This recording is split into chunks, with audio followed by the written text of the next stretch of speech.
சொல்லுங்க. இந்த மீன் வந்து போதும் என்ன பண்ண போகிறோம், மார்க்கெட் போகாது. இது ஆயிலுக்கு எடுத்து போகிறாங்க. இது கஷ்டப்பட்டு இன்னும் கூட நான் சாப்பிடல. நாங்கள் இன்னமும் சாப்பிடல. காலை சாப்பாடு சாப்பிடலாம். இது மேலே போய் நாங்கள் மீனை விற்று குளிச்சுட்டு அது மேலே போய் சாப்பிட்றாங்க. மீனை சேல்ஸ் பண்ணணும். இங்கே போனால் எங்களுக்கு வந்து 200 தான் கிடைக்கும் ஒரு ஆளுக்கு. ஆனால் உழைப்பு பார்த்தீங்கன்னா ரொம்ப அதிகமாக இருக்குது. உழைப்பு. இப்போ நானும் நைட்டு 2 மணிக்கு போனாலே கொஞ்சமாக ரெஸ்ட் எடுத்து தான் எனக்கு தூக்கம் வரும். இதுக்காக விடாங்க நான் போட்டுட்டேன். இதுக்காக வரல இந்த வேலைக்கு. நான் வேற மீன் பிடிப்போம், பெரிய பெரிய மீன் பிடிப்போம். அது பிடிச்சி வந்தேன். எங்களுக்கு ஒரு ஆளுக்கு வந்து 500 ரூபா கிடைக்கும். காலையில் நாங்கள் அண்ணன் தம்பி 4 பேர் போயும் இப்போ மீன் ஏற்றுறதுக்காக நாங்கள் போட்டு எடுத்துட்டு வந்தோம். இது எப்படி தரையிலேயே போட்டு வளைப்பாங்களா இந்த வலையை? உள்ளே போவாங்க. ஒரு கிலோமீட்டர் போய் வரும். அவ்வளோதான். 1 கிலோமீட்டர் போய் எடுத்துருவாங்க. லட்சம் இருந்தால் பாறை மீன் படம், நெத்திலி மீன் படம். நம்ம நேரத்துக்கு பார்த்தோம் நல்லா. இதுலேயே வந்து இன்னொரு மீன் இருக்குது, பண்ணா மீன் இருக்குது. இல்லைன்னா இதில் இந்த மாதிரி மீன் இந்த மாதிரி மீனாக இருந்தால் இன்னும் கொஞ்சம் ரேட்டாக இருக்கும். என்ன மீன் அது? கத்தலை மீன் சொல்லுவாங்க. கத்தலைங்களா? கத்தலை. இது வந்து இன்னும் கொஞ்சம் ரேட்டாக இருக்கும். இந்த மீன் வந்து ரேட்டு கிடையாது. இது வந்து ரேட்டு போகாது. இது வந்து வெறும் முள்ளு மீன். ஆனால் குழம்பாக்கணும் எவ்வளோ ஆயிலுக்கு போகுது. இது ஆயில் எடுத்து சாறு மட்டும் எடுத்துருவாங்க. மிச்சம் சக்கை ஆயில் வச்சு என்ன பண்ணுவோம்? சமைக்கிறதுக்கு மீன் ஆயில் வச்சுல. ஆமா ஆமா. ஓ, அதுக்காக இதுதான் எடுக்கிறாங்க. டப்பாவில் போட்டு பேக் பண்ணி எடுத்து மார்க்கெட் அனுப்புவாங்க. இது எப்படி சனிக்கிழமை அந்த மாதிரி டைம்ல பண்ணுவீங்களா? மாசி தை பங்குனி. தை மாசம்னா சீசனு. தை மாசி பங்குனி வரைக்கும் இருக்குது. ஓகே. ஜனவரி பிப்ரவரி அங்கே அப்போ அது வரைக்கும் அடிக்கிறது கூட ரொம்ப சுமூத்தாக இருக்கிறனால நம்ம நேரம் லக்கு. நெத்தில் தான் மெயின். வந்து நெத்தில் வலை தான். இது நெத்தில் தான் பிடிக்கணும். இப்போ நாங்கள் போயிடுவோம். வலை எடுக்கிறாங்களா வலை ஒன்று. ஆமாம் ஆமாம். அவங்க வந்து சாயந்தரம் 5 மணி ஆகும். அதெல்லாம் எடுத்து க்ளீன் பண்ணி எடுத்து ரெடி பண்ணி வச்சுக்குவாங்க. நாளைக்கு வரணும் திருப்பி எல்லாம். ரொம்ப கஷ்டமான வேலை தான் போல. திருப்பியும் போகிறாங்களாண்ணா? திருப்பி போகிறாங்க. மீன் வந்து மண்ணிட்டு மண் இல்லாமல் எடுக்கணும்.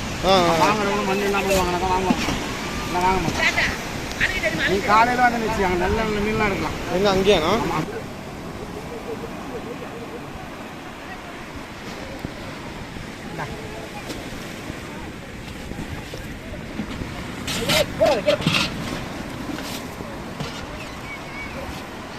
உண்டான வச்சு போட்டலாம்.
கடிச்சு போட்டு கடல் வயல் போடுது.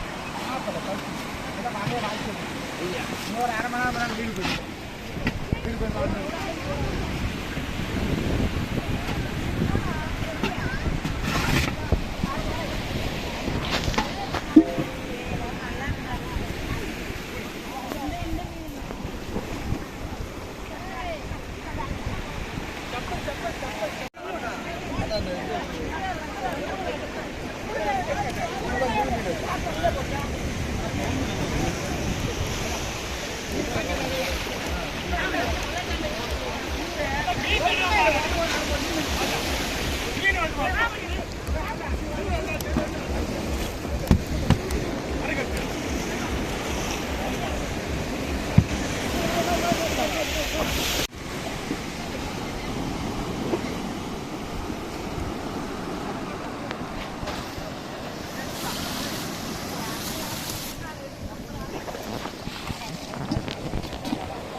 எப்போ